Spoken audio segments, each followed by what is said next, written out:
Hello friends, welcome to my channel. पिछले video में हमने बात की थी यूपीएससी प्रीलिम्स का क्या पैटर्न एंड सिलेबस होता है। इस वीडियो में हम जानेंगे कि यूपीएससी मेंस में क्या पैटर्न है और क्या सिलेबस है। पैटर्न की बात करते हैं। सबसे पहले यूपीएससी के टोटल 9 पेपर होते हैं, जिसमें से 2 लैंग्वेज के पेपर होते हैं जो कि क्वालिफाइंग इन नेचर होते हैं। एंड बचे हुए 7 पेपर में से आपका होता है एसए, जीएस एंड ऑप्शनल के पेपर्स।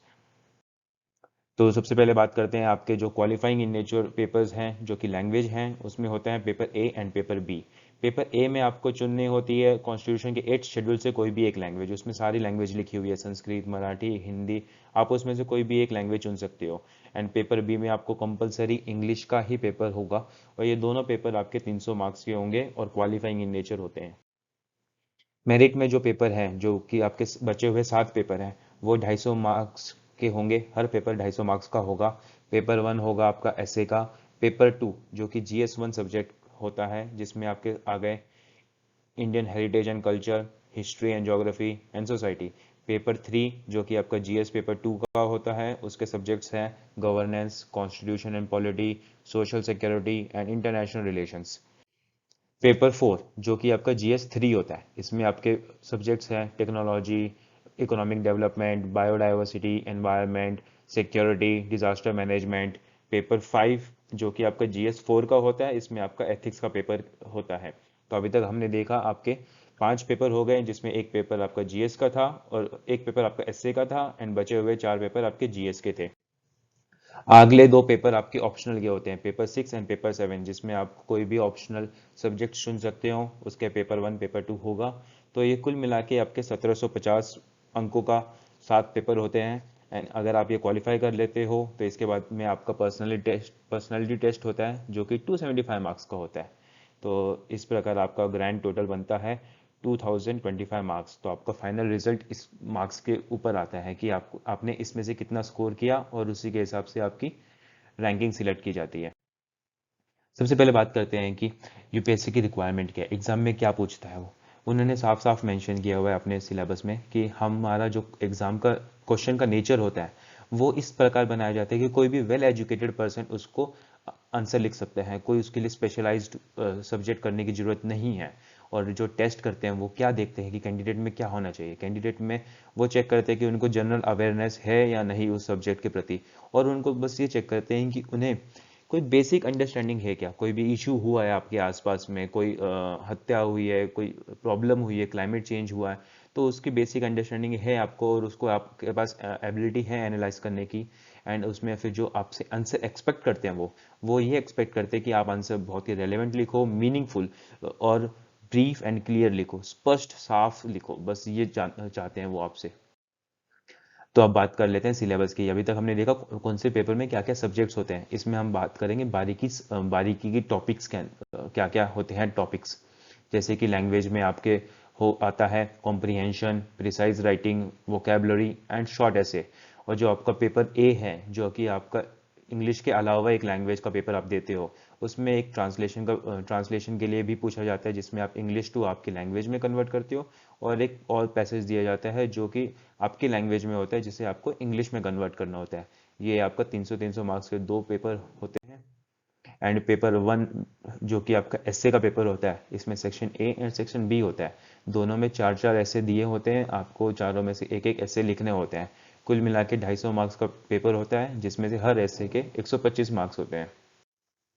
पेपर 2 जीएस पेपर 1, तो इसमें आपके जो सब्जेक्ट है इंडियन कल्चर के सब टॉपिक्स हैं। आर्ट फॉर्म्स, लिटरेचर, आर्किटेक्चर, इनके बारे में साइलेंट एस्पेक्ट्स और एंशियंट से लेके मॉडर्न टाइम तक के बारे में इनमें डिटेल्स कवर की जाएगी। मॉडर्न हिस्ट्री के बारे में आपको significant events, personalities and issues, इन सब के बारे में जानना होगा, जो कि आपका टाइम पीरियड है मिडल ऑफ 18th सेंचुरी, 1750 के बाद से लेके आज तक क्या क्या हुआ है। सिग्निफिकेंट इवेंट्स एंड पर्सनैलिटीज उनके बारे में आपको जानना होगा। एंड फ्रीडम स्ट्रगल में क्या क्या स्टेजेस थे और किनका महत्वपूर्ण कंट्रीब्यूशन था, एंड क्या क्या कॉन्ट्रीब्यूटर्स, कौन कौन कॉन्ट्रीब्यूटर्स थे, उनके बारे में आपको जानना होगा। पोस्ट इंडिपेंडेंस के बारे में, हमें आज़ादी तो मिल गई थी, उसके बाद में हम अलग अलग राज्यों में बटे हुए थे। हमने कैसे उनका कंसोलिडेशन किया और क्या क्या कंट्री में रीऑर्गेनाइजेशन हुए, उसके बारे में जानना जरूरी है। वर्ल्ड हिस्ट्री के बारे में, वर्ल्ड हिस्ट्री में आपका मेजर इवेंट्स के बारे में पूछा जाता है, जैसे कि इंडस्ट्रियल रेवोल्यूशन हो गया, वर्ल्ड वॉर हो गया, रिड्रॉवल ऑफ नेशनल बाउंड्रीज हो गया, कॉलोनाइजेशन हो गया, डीकॉलोनाइजेशन हो गया, और तब के टाइम पे कौन सी फिलॉसफी चलती थी, जैसे कि कम्युनिज्म, कैपिटलिज्म, सोशलिज्म, इन सब के बारे में आपका पूछा जाता है वर्ल्ड हिस्ट्री को। उसके बाद में अगला सब्जेक्ट है आपका इंडियन सोसाइटी। इंडियन सोसाइटी में क्या साइलेंट फीचर्स हैं, डाइवर्सिटी ऑफ इंडिया, वुमेन का रोल क्या है, और कौन सी संस्थाएं हैं वुमेन्स की, पॉपुलेशन और उससे जुड़े हुए क्या क्या समस्याएं हैं, poverty, development issues, urbanization, and जो ग्लोबलाइजेशन हो रहा है उसका इंडियन सोसाइटी पे क्या इफेक्ट है, सोशल एम्पावरमेंट, एंड दूसरे टॉपिक्स जैसे कि कम्युनिज्म, रीजनलिज्म, सेक्युलरिज्म। बेसिकली इनमें ये जानना चाहते हैं कि क्या इशू हो रहा है आसपास, उस इशू का क्या ओरिजिन है, क्या सोल्यूशन है, किस प्रकार आप उसको सॉल्व कर सकते हो, इस बारे में बात करते हैं वो। अगला सब्जेक्ट है आपका ज्योग्राफी। ज्योग्राफी में आपका वर्ल्ड ज्योग्राफी के बारे में पूछते हैं। वर्ल्ड ज्योग्राफी का फिजिकल एस्पेक्ट भी जाना जाता है, की नेचुरल रिसोर्सेज जो कि पूरे दुनिया भर में डिस्ट्रीब्यूटेड है, उनकी लोकेशंस, उनका एक्सेस कैसे होता है, इन सब के बारे में बात की जाती है। जो कि आप इंडस्ट्रीज में जैसे कि आपकी प्राइमरी सेक्टर इंडस्ट्री हो गया, सेकेंडरी सेक्टर हो गया, टर्शरी सेक्टर हो गया, इन सब के लोकेशंस, इनका क्या क्या फैक्टर्स है लोकेशन के लिए, जैसे कि कोई पर्टिकुलर कॉटन की इंडस्ट्री है, उस वो वहाँ पर क्यों है, उसके क्या फैक्टर्स हैं, किस वजह से वो वहाँ प्रेजेंट है, उसके बारे में पूछा जाता है। और ये सिर्फ इंडिया लेवल पे नहीं, वर्ल्ड लेवल पे भी बात की जाती है। और जो दूसरे जो फिजिकल फिनोमिनाज है, जैसे कि earthquake, tsunami, volcanic activities, cyclones, इनके बारे में आपको जानना होता है कि ये क्यों हुए, कैसे हुए, क्या टेक्टोनिक एक्टिविटीज इनके लिए रिस्पॉन्सिबल है, उन सब के बारे में बात की जाती है। दूसरा ज्योग्राफी में बात की जाती है ज्योग्राफिकल फीचर्स की, जैसे कि water bodies, ice cap, mountains. तो इनके बारे में आपको पूछा जाता है कि इनके लोकेशंस क्या हैं, इनमें क्या क्या चेंजेस हो रहे हैं, और उन चेंजेस से क्या इफेक्ट पड़ रहा है हम सब के आम जीवन पे। अगला पेपर है आपका पेपर 3, जो कि जीएस पेपर 2 का होता है। इसमें आपका मेन सब्जेक्ट है पॉलिटी। पॉलिटी में आपका सबसे इंपॉर्टेंट है कॉन्स्टिट्यूशन। कॉन्स्टिट्यूशन को कैसे बना, इवोल्यूशन कैसे हुआ, क्या क्या फीचर्स है, कितने अमेंडमेंट्स हुए हैं, सिग्निफिकेंट प्रोविजंस, बेसिक स्ट्रक्चर, ये सारी डिटेल्स पूछी जाती है कॉन्स्टिट्यूशन के बारे में। यूनियन एंड स्टेट, उनकी क्या रिस्पॉन्सिबिलिटीज़ है, क्या उनके फंक्शंस है, पावर एंड फाइनेंस कैसे डिवोल्यूशन किया हुआ है, अपना फेडरल स्ट्रक्चर कैसा है, जैसे कि जो फेडरल स्ट्रक्चर में क्या इश्यूज हैं, क्या चैलेंजेस है, कैसे सॉल्व करोगे, इन सब के बारे में बात की जाती है। अगला मेजर टॉपिक है आपका सेपरेशन ऑफ पावर। हालांकि पावर पूरे गवर्नमेंट को होती है, तो अब सेंट्रल के पास कौन सी पावर है, स्टेट के पास कौन सी पावर है, लोकल अथॉरिटीज़ के पास कौन सी पावर है, तो वो इसमें मेंशन किया होता है। अपना कंपैरिजन की बात करी जाती है, इंडियन कॉन्स्टिट्यूशन को दूसरे कॉन्स्टिट्यूशन के साथ कंपेयर किया जाता है कि क्या हमारे कॉन्स्टिट्यूशन में अच्छा है, किस प्रकार हम उनसे अच्छे हैं, क्या बेहतर है हमारे कॉन्स्टिट्यूशन में, इसके बारे में बातें की जाती हैं। पार्लियामेंट और स्टेट लेजिस्लेचर, उनका स्ट्रक्चर कैसा है, कंडक्ट ऑफ बिजनेस कैसे करते हैं वो, उनमें पावर एंड प्रिविलेजेस क्या है, क्या क्या इश्यूज हैं उनके अंदर, इन सब के बारे में बात की जाती है। Representation of people act, constitution bodies, उनके power, function, responsibilities, and other constitution bodies like statutory, regulatory and quasi judicial bodies, government की क्या क्या पॉलिसीज हैं, रणनीतियाँ क्या हैं, इन सब के बारे में। पॉलिटी का सब्जेक्ट काफ़ी वास्ट है, इसलिए उसके सब टॉपिक्स भी काफ़ी ज़्यादा हैं। अगला पेपर सब्जेक्ट है आपका सोशल जस्टिस।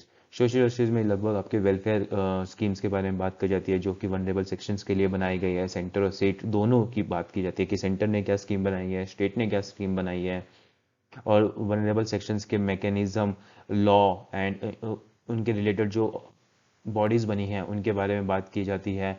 और दूसरा जो दूसरे टॉपिक्स है, जैसे कि हेल्थ हो गया, आपका एजुकेशन हो गया, ह्यूमन रिसोर्सेज हो गया, इनसे रिलेटेड क्या क्या इश्यूज हैं, क्या डेवलपमेंट हो रहे हैं, और उनका कैसे मैनेजमेंट हो रहा है, इन सब के बारे में पूछा जाता है। अगले दो टॉपिक्स जो कि बहुत ज़रूरी हैं, जैसे कि पॉवर्टी एंड हंगर, इससे काफ़ी क्वेश्चंस आते हैं। इससे क्या क्या इश्यूज रिलेटेड हैं इनसे, उन सब के बारे में पूछा जाता है।